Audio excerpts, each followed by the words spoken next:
Thank you. Good afternoon, everyone. This is always such a great event because we all get to stand around and talk about the newest things that are happening. There's hardly any punches held. There's always a great conversation, and I know a lot of us vendors are kind of looking at what's happening in the industry.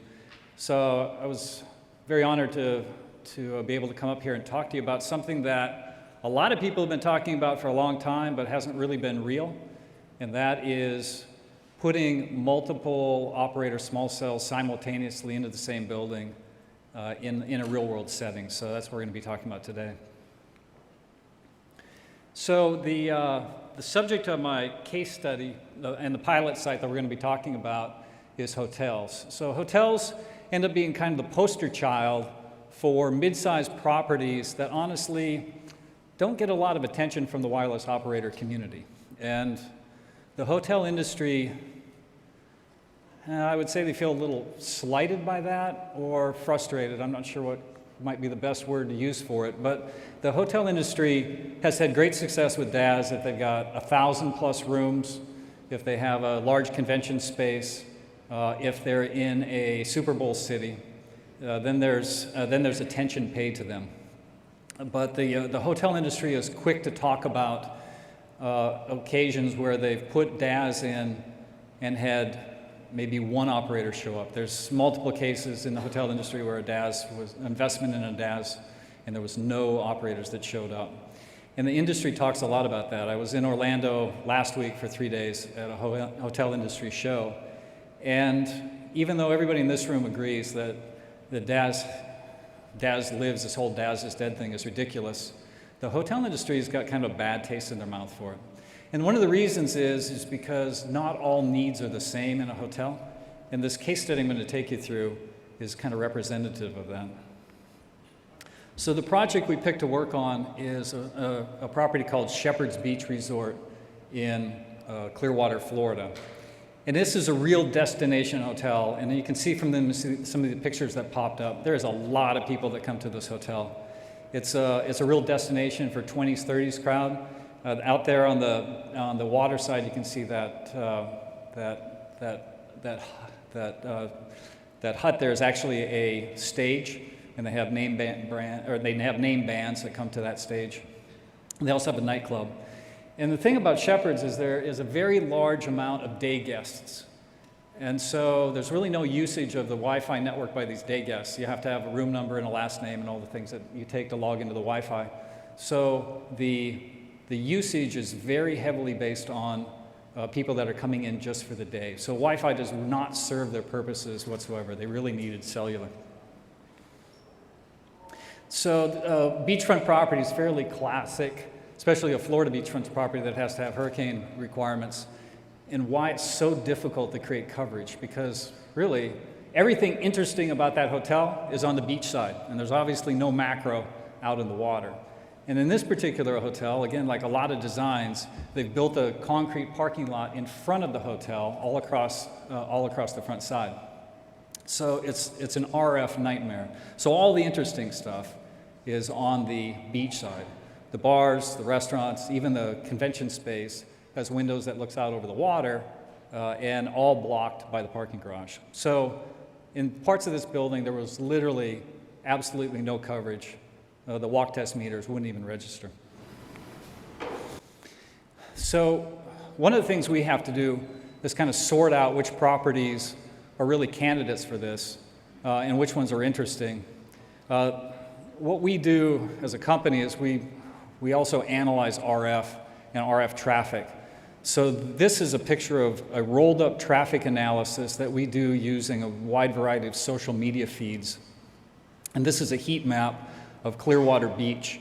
And the resolution is not very good on these slides, I realize, but you can see the hot spots and the not so hot spots and the not interesting spots at all in the color coding where red is the hottest. And I've zoomed in here on where the Shepherd's Beach Resort is, and you can literally see where people are using their phones out in the water, around that stage area. At kind of 3 o'clock in the Zoom, or for you it's, 9 o'clock in the zoomed in area. That's their nightclub. It's a 2-story nightclub. It packs out during the weekends, during the night. You can see that area of the building's hot. And then out toward the front where the garages are, it's all valet parking, so nobody uses their phone in the garage. So what we do at ClearSky is roll up both the equipment and the wireless operator relationships to be able to put these in-building systems in. And that's a trick in itself, of course. Part of it's technology, but part of it's the operator relationships to be able to do this in a coherent fashion. So from an equipment perspective, the small cell world is, you can't really bring your own small cell, so it has to be approved by the wireless operator. So when we look at a project, and in anything we do, really anybody that's doing anything in this room, we know that we're going to have to use the wireless operator's approved RF devices. So for us, when we look at a property, probably similar to you, in the small cell world though, if I feel kind of like the old Mission Impossible where I got all the, on Peter Graves, I'm going through all the pictures of the people I want to use in my project. It's kind of the same thing with this set of equipment. You pick the equipment that makes the most sense for the property and which operators do they want covered. But we wanted to go full Monty on this project, so this is a full 4-operator deployment. So the way we do it is we use mobile edge computing capabilities and put a lot of intelligence at the edge of the hotel itself, and then roll up all the equipment inside the hotel. So as this diagram shows, the in-building network is Cat5 Ethernet, and then we run some software on top of that Cat5 Ethernet to manage all the individual small cells inside the building. And then coming out of that building through public internet over VPN, we interconnect into the operators, and then behind the scenes, we collect information off that mobile edge computing device to be able to track and maintain what's going on inside the building. So in the past, when everybody has seen this kind of diagram, so I'll just address the issue right away, is it doesn't make sense to a lot of people to have 4 sets of small cells inside a building. And I've heard that over and over and over again. But the reality is it's actually, there's a couple things that make that possible, not even possible, but in some cases desirable. So first of all, the backbone is all the same, and it's all Cat5. So in these kind of properties, there's already Wi-Fi. There's a lot of Cat5 capability. There's room in the risers for additional Cat5, because most of these hotels have been designed for a little bit of a future-proof anyway. So adding the Cat5 for these small cells is not a big deal. The other aspect is that small cells are scalable, and all the property space inside the hotel industry, as a for instance, is not really created equal. So this particular property, for instance, literally the general manager says, I don't want anybody in the rooms. I want everybody down at my bar. I want everybody down at my pool. I want them spending money. So I'm really not motivated to create coverage up in the guest rooms, but I need all the common space. I want that the best it can possibly be. I need convention space and certain class of rooms. I want coverage, but the rest I don't. And that is one huge advantage of small cells. You can pick and choose what coverage you want, and also as a hotelier, you can pick and choose which set of operators you want. So there's a lot of people that ask, so is really just AT&T and Verizon enough? And in some cases it is, but the numbers are really easy to walk around with. If you think about AT&T and Verizon both having about 100 million, and Sprint and T-Mo each having about 50. So it's kind of a third, and then you combine T-Mobile and Sprint, and that's the other third of the market. So depending on what your clientele is, if you're a business hotel, AT&T and Verizon is probably sufficient. But if you're a hotel that attracts a younger crowd, like this one, there's a high proliferation of Sprint and T-Mobile users in that mix. So in this kind of property, 4 operators does make sense. So I thought I'd take you on a little search for the small cell to kind of illustrate my point that these things go in pretty easy and not very visible. So here's a site outside on the edge of one of the pool bars, and the small cell is probably really hard to see, so I've highlighted it for you. So these are the kind of installations that you have to pay attention to. So obviously, their nice wood ceiling there is a candidate, but if you don't need to use it, we don't use it. Here's a better example. So a typical hallway. So where's the small cells? Well, I'll tell you which ones aren't small cells. One's a Wi-Fi access point. The other one's a smoke detector. The two that are small cells in this particular picture are those ones. So in these kind of settings, there's a lot of stuff bristling from the ceiling, and visually, us as guests, and even the hotel management, kind of don't even consciously see it. So the fact that there are units hanging from the ceiling is not really that big a deal, and it's very doable. But in most cases, we really did that install just so we'd have something to show. In most instances, they look like that. So there's enough power to put them above the grid ceilings. And this is kind of a typical install. You can see that metal rack that loops over the 2-foot span of the grid ceiling. So that just pops in. There's that single blue Cat5 cable going to the device. That's the power and the signal in a single unit. And fundamentally, the devices just disappear literally into the woodwork in this case. So the fact that you might need to put 4 in an area approximately 20 feet or 30 feet of hall space is pretty meaningless because you don't even see it. And running that extra Cat5, you got the ceiling grid open anyway. To drag the Cat5 is really very straightforward. The other thing is that the mobile edge computing devices and the building level controllers are very compact.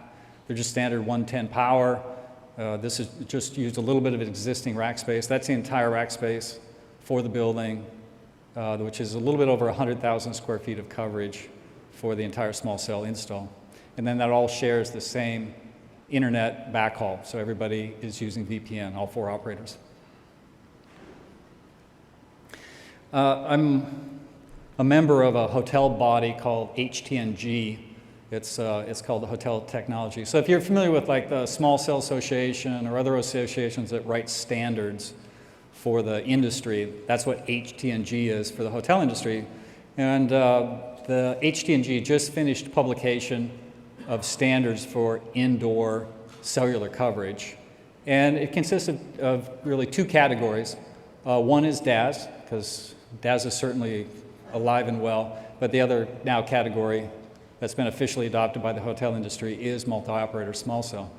And if you read this kind of intro paragraph from the small cell regarding cellular coverage from the HTNG folks, you'll see that they're really concerned about their properties. And what they mean by properties of all sizes is exactly that. If a property needs 50,000 square feet of coverage, they might really, really need it, because that might be the convention space that either attracts a 200, 300 person convention like this at a hotel for 3 or 4 days.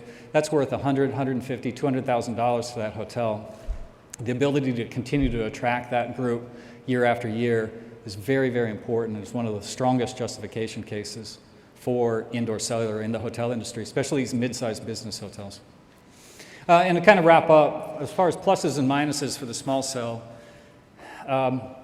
lacking from this list is the fact that you have to put 4 systems in. I really think that's way over dramatized, and it's really not a big deal. So one of the pluses, though, is that it is extremely scalable. And in this process, we worked with all 4 operators to create a deployment process that can be scaled across the country. On the minus side, there's still regional RF teams that have to be involved with each of the 4 operators, because you have to set up the roaming tables and the neighbor lists and do the testing for E911. And so the local teams are very involved. And so even if a national group blesses the general concept of small cells, it still requires buy-in and cooperation from the regional teams. And that can be fast, slow, or in between. So there's still plenty of work to be done. But certainly this small cell approach is real, and it really, really does work. So with that, I will turn it over to our next speaker. Thank you very much.